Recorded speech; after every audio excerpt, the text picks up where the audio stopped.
Iran పైన Israel యుద్ధంలో సంచలనమైన పరిణామం చోటు చేసుకుంది. ఇరాన్ పై అమెరికా వెనక్కు తగ్గిందట. ప్రపంచవ్యాప్తంగా చమురు ధరలు సరఫరాలో తీవ్రమైన ఇబ్బందులు ఎదుర్కొంటున్న కారణంగా వెనక్కి తగ్గాలని చెప్పి నిర్ణయించుకున్న అమెరికా వెనక్కి తగ్గడం మొదలుపెట్టింది. చమురు మంటలతో ట్రంప్ పైన తీవ్రమైన ఒత్తిడి నెలకొంది. నాటో దేశాలు కూడా చాలా తీవ్రమైన ఒత్తిడి తీసుకొస్తూ ఉన్నాయి. ఇరాన్ ముడి చమురు పెట్రోలియం ఉత్పత్తులపైన 30 రోజుల పాటుగా ఆంక్షల్ని అమెరికా ఎత్తివేసింది. అధికారికంగా అమెరికా ఆర్థిక శాఖ secretary Scott Besant official announcement కూడా చేశారు. సో ఈ తాత్కాలిక అనుమతి కొత్త ఆర్డర్లకు వర్తించదని కండిషన్ కూడా దాంట్లో పొందుపరిచారు. అమెరికా ఇజ్రాయెల్కు సంబంధించిన నౌకలను ధ్వంసం చేస్తూ హార్ముజ్ జలసంధి గుండా చమురు రవాణాను అడ్డుకుంటున్న ఇరాన్ అమెరికా ఆంక్షలు ఎత్తేయడం 2 వారాల్లో ఇది 3వసారి.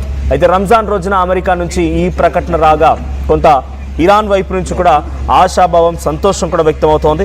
సో ఏదేమైనా అమెరికా వెనక్కు తగ్గిందా పూర్తిగా అనంటే ఇప్పుడున్న సిచ్యువేషన్లో వెనక్కి తగ్గకపోతే చాలా పెద్ద ప్రమాదమే. నాటో దేశాలు 32 దేశాలన్నీ కూడా ఇప్పుడు అమెరికాకి వ్యతిరేకంగా మాట్లాడాల్సిన పరిస్థితి వచ్చింది. అమెరికా చేయడం మూలంగా హార్ముజ్ జలసంధి పూర్తిగా నిలిపివేయడంతో హార్ముజ్ జలసంధి నుంచి ఎటువంటి రాకపోకలు లేకపోవడంతో అనేక రకాల ఇబ్బందులు పడుతున్నాయి ఆ నాటో దేశాలు మొత్తం కూడా, మరి ముఖ్యంగా యూరోపియన్ నేషన్స్. సో మీకు ఒక చిన్న మచ్చికగా చెప్తాను నేను ఇక్కడ. సో ఇండియా ఇప్పటివరకు యుద్ధం స్టార్ట్ అయిన నాటి నుంచి $50 బిలియన్ నష్టాన్ని చవిచూసింది. బికాజ్ ఆఫ్ ఆయిల్ సరిగా లేకపోవడం, గ్యాస్ సంబంధించిన విషయాలపైన అనేక రకాల ఇబ్బందులు తలెత్తడం, ఇవన్నీ కూడా ఉన్నాయి. సో ఇవన్నీ ఇబ్బందులు అమెరికా పైన ఒత్తిడి తెస్తూ ఉన్నాయి. అమెరికా గనక ఇప్పుడున్న సిచ్యువేషన్లో ఈ హార్ముజ్ జలసంధిని, ఇరాన్ చెక్ పోస్ట్ని ఎత్తివేయాలంటే అమెరికా యుద్ధాన్ని ఆపడమే అతిపెద్ద ఒక రిలాక్సేషన్. లేదనంటే కనుక యుద్ధం మరింత ఇరాన్ తీవ్రతరం చేసే అవకాశం ఉంది. ఇరాన్ తీవ్రతరం చేయడంతో ఇజ్రాయెల్ వైపు నుంచి కూడా ఒత్తిడి మరింతగా పెరిగే అవకాశం ఉంది. సో ఈ 2 పరిణామాలు కనుక జరిగిన కొద్దీ ఇంకా హార్ముజ్ జలసంధి మరింతగా తీవ్రతరమయ్యే అవకాశం ఉంది. కాబట్టి స్కాట్ బెసెంట్ ఆర్థిక శాఖ సెక్రటరీ అనౌన్స్ చేసినటువంటి చాలా క్లియర్గా ఆ మాట తెలుస్తోంది. సో యాజ్ ఆఫ్ నౌ ఇప్పుడున్న సిచ్యువేషన్లో హార్ముజ్ జలసంధిని ఎత్తివేయడము, హార్ముజ్ జలసంధికి సంబంధించితో పాటుగా అటు ఇరాన్ దగ్గర నుంచి కొనుగోలు చేసినటువంటి వారిపైన ఆంక్షల్ని సైతం ఎత్తివేయడంతో కొంత రిలాక్సేషన్ అని చెప్పాలి. సో ప్రజెంట్ హార్ముజ్ జలసంధి విషయంలో అమెరికా చాలా సీరియస్గానే ఉంది. అమెరికా పైన ఇతర దేశాలు కూడా చాలా సీరియస్గానే ఉన్నాయి. నిన్న జపాన్ ప్రధాని కూడా అమెరికా అధ్యక్షుడు డొనాల్డ్ ట్రంప్తో భేటీ ఇదే విషయంపై చర్చించారు. సో నాటో దేశాల్లోని 32 దేశాలు కూడా ఇప్పుడు ఉన్న సిచ్యువేషన్లో మరింతగా సీరియస్గా ఉంటూ ఉన్నాయి. ఏదేం జరిగినా కూడా ఎట్టి పరిస్థితుల్లో వెనక్కి తగ్గేదే లేదన్నట్టుగా అటు నాటో దేశాలు ఉంటాయని అమెరికా భావించింది. కానీ ఆ నాటో దేశాలు మేము సపోర్ట్ ఇస్తాం, హార్ముజ్ జలసంధిని మీరు విడిపించడానికి ప్రయత్నం చేసి సపోర్ట్ ఇస్తాం, కానీ అది సాధ్యం కాని సమయంలో మీరు కూడా కాంప్రమైజ్ అవ్వాల్సిందన్నట్టుగా చెప్తున్నారు. సో ఇరాన్ ముడి చమురును కొనుగోలు చేయడానికి 30 రోజుల పాటుగా అనుమతినిస్తూ ట్రంప్ ప్రభుత్వం ఒక స్పెషల్ ఉత్తర్వులను కూడా జారీ చేసింది. సో అమెరికా ఆర్థిక మంత్రి స్కాట్ బెసెంట్ ఈ విషయాన్ని వెల్లడించారు. గత 2 వారాల్లో అమెరికా ఇలాంటి మినహాయింపు ఇవ్వడం ఇది 3వసారి. సో ఇరాన్తో యుద్ధ వాతావరణం వల్ల చమురు సరఫరా తగ్గి ధరలు పెరిగే అవకాశం ఉంది ప్రపంచవ్యాప్తంగా.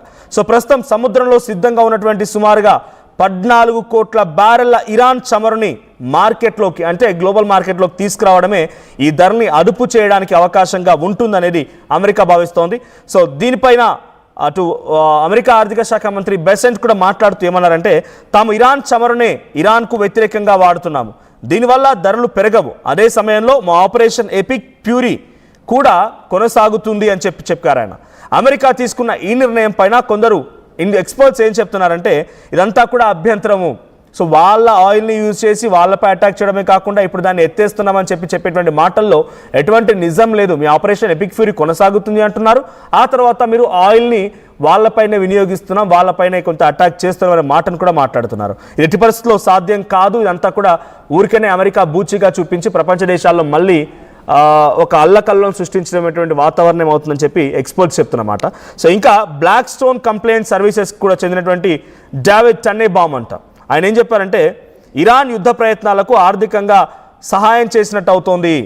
ఇది నిజంగానే ఓపెన్ చేస్తే కనుక ఇరాన్కి మళ్ళీ ఫైనాన్షియల్గా మనం ఈ ఆయిల్ని పర్చేస్ చేసే వాళ్ళు చేసుకొని ఆయిల్ని పర్చేస్ చేస్తూ వాళ్ళు మళ్ళీ డబ్బులు కనుక ఇరాన్కి ఇస్తే ఇరాన్కి మరింతగా ఇది ఆర్థికంగా కొంత వెసులుబాటుని ఇచ్చినట్టు అవుతుంది, యుద్ధానికి మరింతగా తోడుపాటు అందించినట్టు అవుతుంది అన్నట్టుగా ఆయన కూడా ఎక్స్పర్ట్గా చెప్తున్నారు. సో ఇది ఒకటే కానీ ఇంకా చాలా అంశాలు ఉన్నాయి దీంట్లో. హార్ముజ్ జలసంధిని మూసివేయడంతో ఎటువంటి ఇబ్బంది తలెత్తిందని అంటే ఇప్పుడు ప్రజెంట్ కొన్ని మీకు మచ్చికగా చెప్పే ప్రయత్నం చేస్తాను నేను. సో అటు సౌదీ అరేబియా ఎక్స్పోర్ట్ చేస్తుంటుంది కాబట్టి ఆ దేశానికి లాసే, ఖతార్కి లాసే, యుఏఈకి లాసే, కువైట్కి లాసే, ఇరాక్కి లాసే. సో ఇప్పుడు ఇక్కడ మనం కేవలం స్కాట్ బేస్ అని చెప్పిన మాట ఏంటంటే ఇవన్నిటికీ క్లియరెన్స్ కాదు, కేవలం ఇరాన్ దేశం నుంచి ఎవరెవరైతే చమురులు కొనుగోలు చేస్తున్నారో వాటిపైన ఆంక్షలను ఎత్తివేశారు అంతే. యూరోపియన్ నేషన్స్ ఉన్నాయి కొన్ని ఇరాన్ నుంచి ఆయిల్ కొనుగోలు చేసేవి, ఆఫ్రికన్ దేశాలు ఉన్నాయి. సో వీటిపైన కొన్ని ఆంక్షలు పెట్టారు డొనాల్డ్ ట్రంప్. అవి కూడా కొన్ని నాటో దేశాలు భాగస్వామ్యంగా ఉన్నాయి. సో వాటిపైన ఆంక్షలు పెట్టి మీరు అక్కడి నుంచి కొనుగోలు చేయొద్దు. ఇరాన్కి సంబంధించి సప్లై కాబట్టి అఫ్కోర్స్ ఇరాన్ చెక్ పోస్ట్ పెట్టిందంటే వాళ్ళంతా వాళ్ళు చెక్ పోస్ట్ తీసుకొని వాళ్ళ ఆయిల్ ఎక్స్పోర్ట్స్ని కంటిన్యూ చేయగలుగుతారు. సో ఇప్పుడు వీటిపైన అమెరికా ఆంక్షలు పెట్టడంతో ఏమైపోయింది, ఆయిల్ పర్చేసింగ్ కోసం ఇటు ఈ దేశాల వెనక్కి తగ్గడం, తర్వాత ఆయిల్ ట్యాంకర్స్ని, ఇరాన్కి సంబంధించిన ఆయిల్ ట్యాంకర్స్ని ఇటు అమెరికా కూడా పేల్ చేయడం, ఇవన్నీ జరుగుతూ ఉన్నాయి. సో ఎప్పుడైతే ఈ ఆంక్షల్ని ఎత్తివేసినట్టుగా ప్రకటించిందో అమెరికా, అది కూడా యుద్ధం కొనసాగుతుంది కానీ నాటో దేశాలు ఇబ్బందులు పడుతున్నాయి కాబట్టి ఇరాన్కి సంబంధించినటువంటి ఆయిల్ సప్లై ఆ దేశాలు ఇవ్వడానికి ఒప్పుకుంటున్నాయి. కానీ సౌదీ పైన ఎఫెక్ట్ కొనసాగుతుంది, ఖతార్ పైన ఎఫెక్ట్ కొనసాగుతుంది. బికాజ్ ఖతార్, సౌదీ నుంచి కేవలం ఇండియా, రష్యా, చైనాలే కాదు కదా ఆయిల్ కొనుగోలు చేస్తుంది, ఇంకా చాలా ఇతరత్ర దేశాలు ఉన్నాయి. సో ఆ దేశాలపైన ప్రభావం పడుతుంది, ఇటు ఈ దేశాలు కూడా ఇబ్బంది పడక తప్పదు. సో ఇటు ఇంపోర్టర్స్ ఉన్నటువంటి మేజర్ కంట్రీస్ ఏమైనా ఉన్నాయంటే firstly India, China, Japan, south Korea and European unions కూడా ఉన్నాయి, రష్యా కూడా దీంట్లో భాగస్వామిగా ఉంది.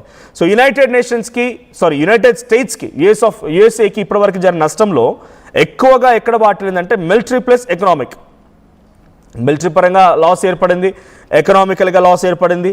సో సుమారుగా $150 బిలియన్ కేవలం వార్ కోసం ఉపయోగించాల్సి వచ్చింది. యుద్ధం కోసమే $150 బిలియన్ వెచ్చించాల్సి వచ్చింది. దీంతో పాటుగా మిలిటరీ స్ట్రెయిన్ కూడా ఉంది. అటు ఇరాన్ విషయానికి వస్తే ఇన్ఫ్రాస్ట్రక్చర్ డ్యామేజ్ అయింది, ఎక్స్పోర్ట్స్ అన్ని ఆగిపోయాయి. ఇజ్రాయెల్ అమెరికా అటాక్ చేయడం మూలంగా చాలా ప్రాంతాల్లో ఇబ్బందికర పరిస్థితి నెలకొంది. ఇదొకటే కాకుండా ఆయిల్ ఎక్స్పోర్ట్స్ చాలా మేరకు తగ్గిపోయాయి. తర్వాత పెద్ద మొత్తంలో లాస్ కూడా ఏర్పడింది. ఆల్మోస్ట్ ఆల్ ఒక $500 బిలియన్ నష్టం వాటిల్లింది ఇరాన్కి. ఇక సౌదీ అరేబియాకి ఎక్స్పోర్ట్లు ఆగిపోయాయి, అటు ఆయిల్ ఎక్స్పోర్ట్ చేయలేకపోతుంది. స్ట్రైట్ ఆఫ్ హార్మోజ్ని బ్లాక్ చేయడం మూలంగా అన్ని కంప్లీట్గా క్లోజ్ అయిపోయాయి.